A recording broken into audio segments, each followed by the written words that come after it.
마태복음 19장 3절에서 9절까지 읽겠습니다. 우리 한 목소리로 다 같이 읽었으면 좋겠습니다. 시작. 바리새인들이 예수께 나와 그를 시험하여 이르되 사람이 어떤 이유가 있으면 그 아내를 버리는 것이 옳으니이까? 예수께서 대답하여 이르시되 사람을 지으신 이가 본래 그들을 남자와 여자로 지으시고 말씀하시기를 그러므로 사람이 그 부모를 떠나서 아내에게 합하여 그 둘이 한 몸이 될지니라 하신 것을 읽지 못하였느냐? 그런즉 이제 둘이 아니요 한 몸이니 그러므로 하나님이 짝지어 주신 것을 사람이 나누지 못할지니라 하시니 여짜오되 그러면 어찌하여 모세는 이혼 증서를 주어서 버리라 명하였나이까? 예수께서 이르시되 모세가 너희의 완악한 마음 때문에 아내 버림을 허락하였거니와 본래는 그렇지 아니하니라. 내가 너희에게 말하노니 누구든지 음행한 이유 외에 아내를 버리고 다른 데 장가드는 자는 간음함이니라. 아멘. 오늘 또 주의 전을 찾은 여러분 모두에게 하나님의 크신 은총이 함께 하시기를 주님의 이름으로 축원합니다. 내일은 3월 1일 첫째 날입니다. 월삭 기도회가 있는 날입니다. 외부에서 강사님이 오셔서 말씀 전해주시는데 숫자가 작으면 좀 그렇잖아요. 광고를 했지만 또 여러분들 함께 좀 지인들에게 연락들 하셔서 더 많은 분들이 함께 와서 말씀도 듣고 또 3월 한 달을 정말 하나님의 은혜 가운데 살아가기 위해서 함께 기도했으면 좋겠다, 그런 생각이 듭니다. 몇 주 전에 목사님 설교 중에 하나님의 도움이 없으면 안 된다는 심정으로 기도하자, 내가 하지 않으면 안 된다는 마음으로 최선을 다하여 열심히 하자, 기억나시죠? 네, 우리가 그렇게 살아가야 되거든요. 기도해야 돼요. 또 기도했다고 열심히 안 살아가면 또 안 돼요. 기도도 열심히 해야 되고 또 열심히도 살아가야 되고, 그러기 위해서는 하나님 앞에 드려야 할 시간은 하나님 앞에 드려야 되니까, 또 그동안 코로나 때문에 하지 못했던 월삭 기도회 할 때 저도 태백에서 또는 평창에서 여기 서울 와가지고 아이들한테 오면 새벽 기도 인도해 가고 그랬었어요. 기억나시죠? 기억 안 나시나?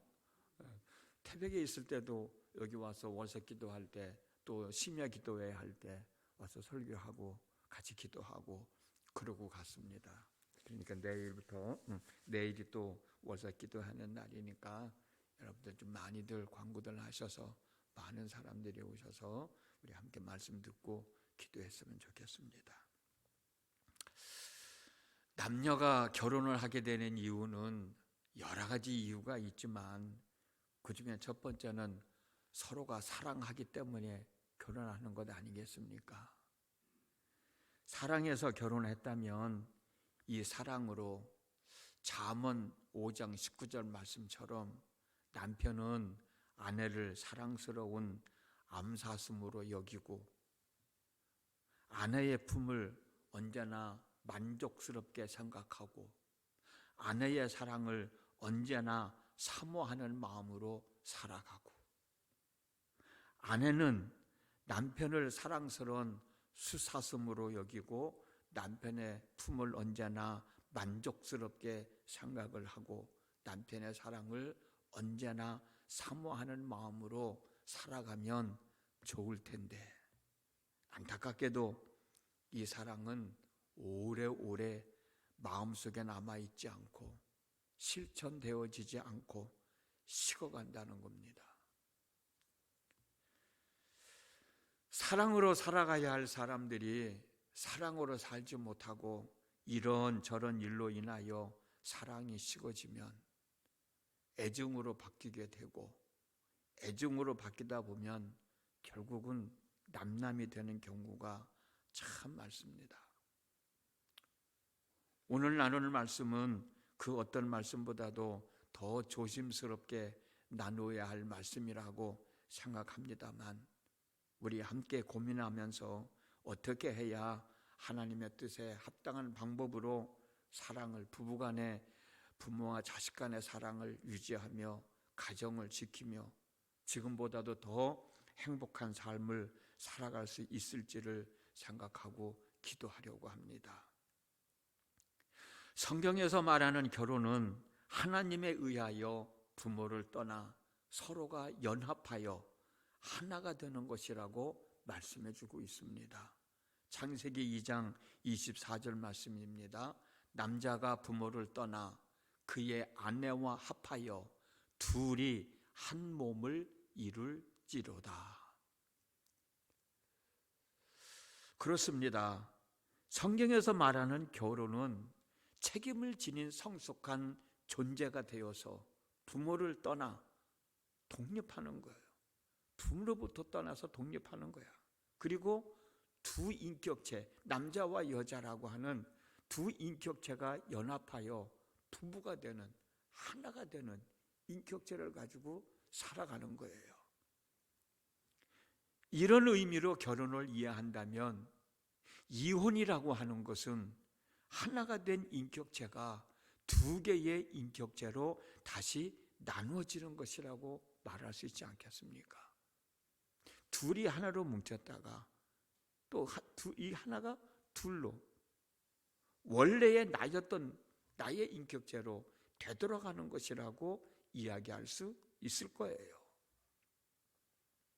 예수님은 이혼을 해도 되느냐는 바리새인의 질문에 창세기 2장 4절 말씀을 근거로 해서 결혼이란 남자가 부모를 떠나 그의 아내와 합하여 둘이 한 몸을 이루는 것이다 라고 하는 말씀에 더하여 하나님이 짝지어 주신 것이라고 말씀하시면서 하나님이 짝지어 주신 것을 사람이 어떻게 나눌 수 있겠느냐, 이혼은 할 수 없는 것이라고 오늘 본문 6절에서 말씀을 하셨습니다. 그런데 여러분, 신명기 24장 1절 말씀을 보면 모세는 사람이 아내를 맞이하여 데려온 후에 그에게 수치되는 일이 있음을 발견하고 그를 기뻐하지 아니하면 이혼 증서를 써서 그의 손에 쥐어주고 그를 자기 집에서 내보내라고 그랬어요. 아내에게 수치되는 일이 있음을 발견하고 그 수치스러운 일 때문에 그를 기뻐할 수 없으면 이라는 단서가 있지만 이혼이 가능하다는 겁니다. 모세가 말한 수치되는 일이 정확하게 무엇인지는 알 수 없지만 아내의 수치스러운 일 때문에 기뻐할 수 없다면, 표준서면에게 말씀처럼 아내의 수치스러운 일을 발견하여 아내와 같이 살 마음이 없을 때는,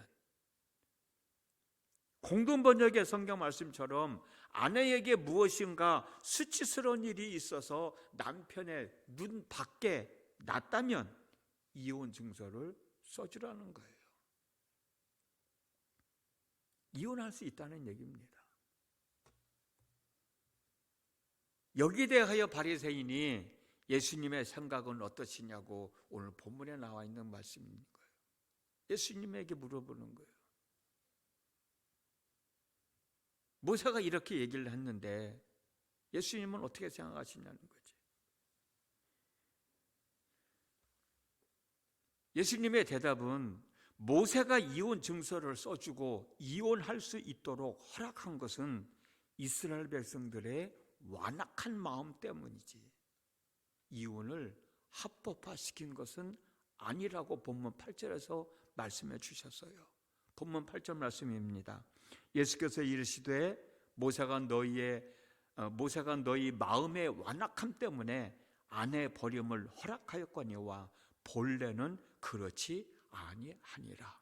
예수님은 이혼하면 안 된다는 말씀이거든요. 이와 같이 이혼을 반대하셨던 예수님은 9절에 가서는, 본문 9절에 가서는 내가 너희에게 말하노니 누구든지 음행한 이유 외에 아내를 버리고 다른 데 장가 드는 자는 간음함이니라 말씀하셨습니다. 이 말씀을 다시 한번 생각해 볼 수 있죠. 이 말씀은 여러 가지로 해석할 수 있습니다만은 음행을 한 아내를 둔 남편은 음행한 아내를 버리고 이혼하고 다른 여자에게 장가를 가도 된다는 말씀으로 우리 이해할 수 있지 않냐 말이에요. 이런 의미로 이 말씀을 이해한다면 부부 중에 누군가가 음행을 저질렀다면 이혼할 수 있다는 말씀입니다. 예수님께서 말씀하신 대로 음행이 이혼 사유가 된다면 우리 삶 속에서 부부가 이혼할 수 있는 이혼 사유가 음행을 저지른 것 외에 또 다른 것은 없을까요? 음행이 이혼의 사유가 된다고 하면 음행 이외에 또 다른 이혼 사유가 우리 삶 속에 없겠냐는 거예요. 있을 때는 어떻게 해야 되겠느냐? 이게 고민이죠. 있을 때는. 음행이 이혼의 사유가 된다니 예수님이 그때는 이혼하라고 말씀하셨다면 우리 삶 속에서도 이혼해야 할 사유가 있다고 하면 이혼해야 되지 않겠느냐? 왜? 더 나은 삶을 살아가기 위해서. 저는 이혼을 장려하는 사람은 결코 아닙니다. 어떻게 해서든지 처음 사랑을 잃어버리지 말고 끝까지 가정을 지키며 죽을 때까지 함께 살아야 된다고 주장하는 사람이고,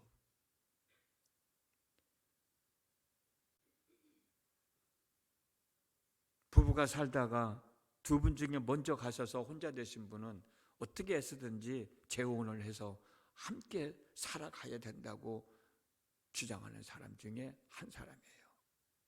그러나 여러분 한번 생각해 보십시오. 부부란 서로 다른 성격을 맞춰가면서 살아가야 되는 거예요. 맞는 사람은 없잖아요. 엊그저께 목사님 설교하셨지만은 세상에 부부가 성격이 맞는 사람이 어디 있어요? 다 다르지만 맞춰가는 거거든. 맞춰가는 거거든. 서로 다른 성격을 맞추지 못해서 사사건건 싸우는 일이 반복되어지고 갈등이 생기고 갈등이 증폭되어져서 막말이 오고 가고 막말이 오고 가다 보면은 폭력이 난무하고 그 속에서 여러분 살아갈 수 있겠습니까? 맞춰서 살아가야 되는데 무슨 이유인지는 모르지만 맞춰지지 못하는 거야. 서로가 맞추지 못하는 거야. 그래서 그것 때문에 늘 싸우는 거예요. 불안해서 살 수가 없는 거예요. 그 상황에서 여러분 살아갈 수 있겠냐고. 부부가 의견을 맞추지 못하는 것이, 성격을 맞추지는 못하는 것이 예수님께서 말씀하신 이혼 사유가 되는 음행 이외에 또 다른 요건이 될 수 있다면 이혼할 수 있지 않겠냐는 거죠. 맞추는 사람하고 만나서 살아갈 수 있지 않겠냐는 거죠. 서로를 존중하며 사랑하며 살아가야 할 책임이 있는 남편과 아내가 서로를 존중하지 못하고 사랑하지 못하고 미워하며 살아갈 수밖에 없다면 이런 결혼 생활은 서로에게 수치스러운 행동이 되는 것이잖아. 이 수치스러운 결혼 생활이 바로 예수님께서 말씀하신 음행 이외에 또 다른 이혼 사유가 될 수 있지 않겠느냐. 가정을 책임져야 할 남편이나 아내가 가정을 책임지지 않아서 가정이 깨어진다면 이것이 바로 예수님이 말씀하신 음행 이외의 요건이 되지 않겠느냐는 겁니다.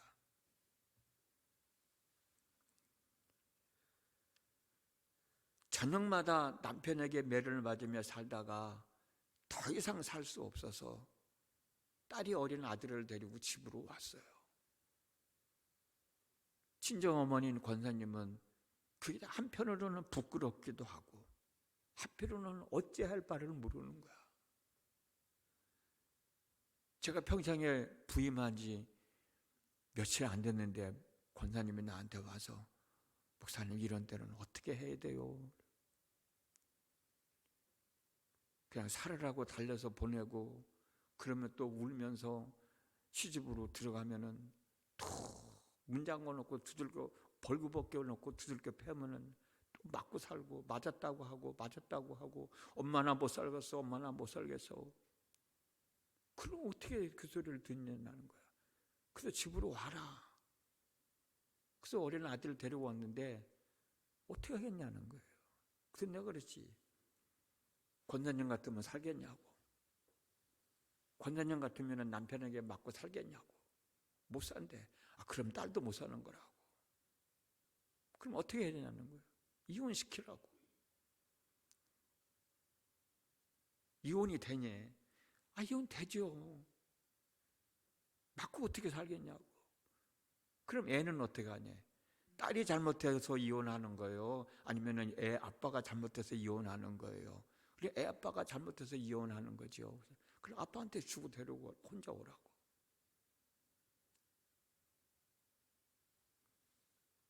그리고 이혼했어요. 이혼을 하자마자 얼마 안 돼가지고 결혼해가지고 아들, 딸 낳고 잘 살고 있어요. 남편으로부터 시집 식구들로부터 투명 인간 취급받고 사는 딸이 있어요. 목사님, 내 딸이 시집 가가지고 시집 식구들한테 특별히 또 남편한테 사람 대접 못 받고 사는데 어떻게 해요? 권사님 같으면 살 수 있겠어요? 못 산대요. 그럼 딸도 못 살지요.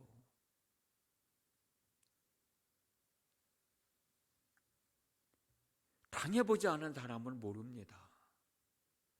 이거 쉽게 얘기할 수 있는 상황이 아니에요. 당해보지 않은 사람은 몰라. 그래, 당해본 사람 입장에서 우리가 이해할 수 있지 않겠네요. 예수님도 음행 외에 음행하는 것은 결혼 사유가 이혼 사유가 된다고 말씀하셨으면 음행 이외에 우리가 살아가면서 이혼할 사유들이 많이 있으면 그게 합당하다고 하면 또 법으로도 그렇게 인정해주고 있다고 하면 사람이 행복하게 살기 위해서 만나서 가정을 꾸리고 아이들 낳고 살아가는 건데 부부간의 관계가 그런 속에서 무슨 행복이 있고 그런 가운데서 자라는 아이들이 어떻게 정상적으로 살아날 수 있겠는가? 하나만 보지 말고 넓은 입으로 생각한다 보면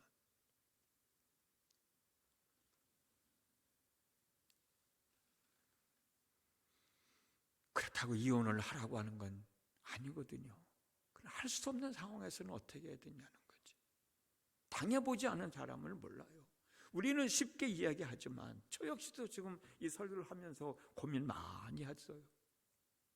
그러나 당하는 사람 입장에서 생각해 본다고 하면 우리는 얼마든지 이해할 수 있지 않겠느냐. 우리는 쉽게 이야기하지만 이혼한 사람은 얼마나 많은 생각과 고민을 했겠느냐는 거예요. 세상에 이혼하고 싶어서 이혼하는 사람이 몇 명이나 되겠습니까? 아무리 살려고 발버둥 쳐도 못 살겠으니까. 매를 맞다 못 맞겠으니까 친정엄마한테 엄마 나 어떻게 해? 참고 살려고 해도 사람 대접 못 받고 사는데 남편으로부터도 사람 대접 못 받고 사는데 거기서 어떻게 살겠느냐고. 살아남기 위하여 마지막으로 선택한 것이 이혼이라고 생각합니다. 그러므로 이혼하지 못할 이유는 없다고 생각해요. 이혼했다고 흉물 이유도 없어요. 탓할 이유도 없어요. 탓해서도 안 되는 거고. 그리고 이혼했다고 기죽어 살 이유도 없습니다. 더 행복하게 살겠다는 마음으로, 더 나은 삶을 살겠다는 마음으로 본인이 결정했으면 그 결정에 후회하지 말고 더 행복하게, 더 나은 삶을 위하여 당당하게 살아가는 거예요. 이혼하지 않고 혼자 사는 사람이 있다면, 이혼해서 혼자 사는 사람이 있다면, 상처를 해서 혼자 사람이 있다면 좋은 사람 만나서 가정을 이루어야 되고요. 그래도 부부가 함께 더불어 살아가는 사람이 있다고 하면 지금보다도 배우자에게 더 감사한 마음을 담고 더 많은 배려하면서 더 많은 사랑을 실천하면서 행복한 가정을 만들어가는 것이 우리들의 책임이 아니겠느냐. 그렇게만 살아간다고 하면 우리가 이혼이라는 말을 할 이유가 없죠. 할 필요도 없고. 우리가 책임 있는 삶을 살지 못하니까 그러는 거지. 서로가. 어찌됐든 우리는 행복하게 살아가야 할 책임 있는 사람들이고 의무가 있는 사람들이고, 부부간의 관계 속에서 그 책임을 다하지 못할 때는 서로 아픔을 간직한 채 살아갈 수밖에 없는 거죠.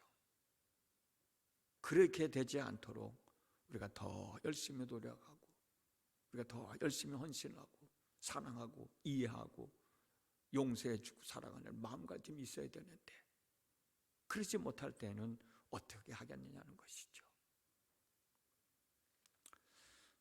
오늘 또 하루는 시작이 됐습니다. 오늘 하루의 삶을 잘 추스려가면서 내 마음을 지키고 내 가정을 지키고 내 일터를 지키고 내 삶을 지켜나가는 복된 한 날의 삶이 되어졌으면 좋겠습니다. 기도합니다. 지난 밤에도 함께 하신 아버지 하나님, 오늘도 저들에게 귀한 날 허락하셔서 하루의 삶을 살아갑니다. 어떻게 살아가는 것이 잘 살아가는 것인가? 어떻게 살아가는 것이 내 마음을 지키고 내 가정을 지키고 내 일터를 지키고 내 삶을 지키는 것인가? 서로를 이해할 줄 알고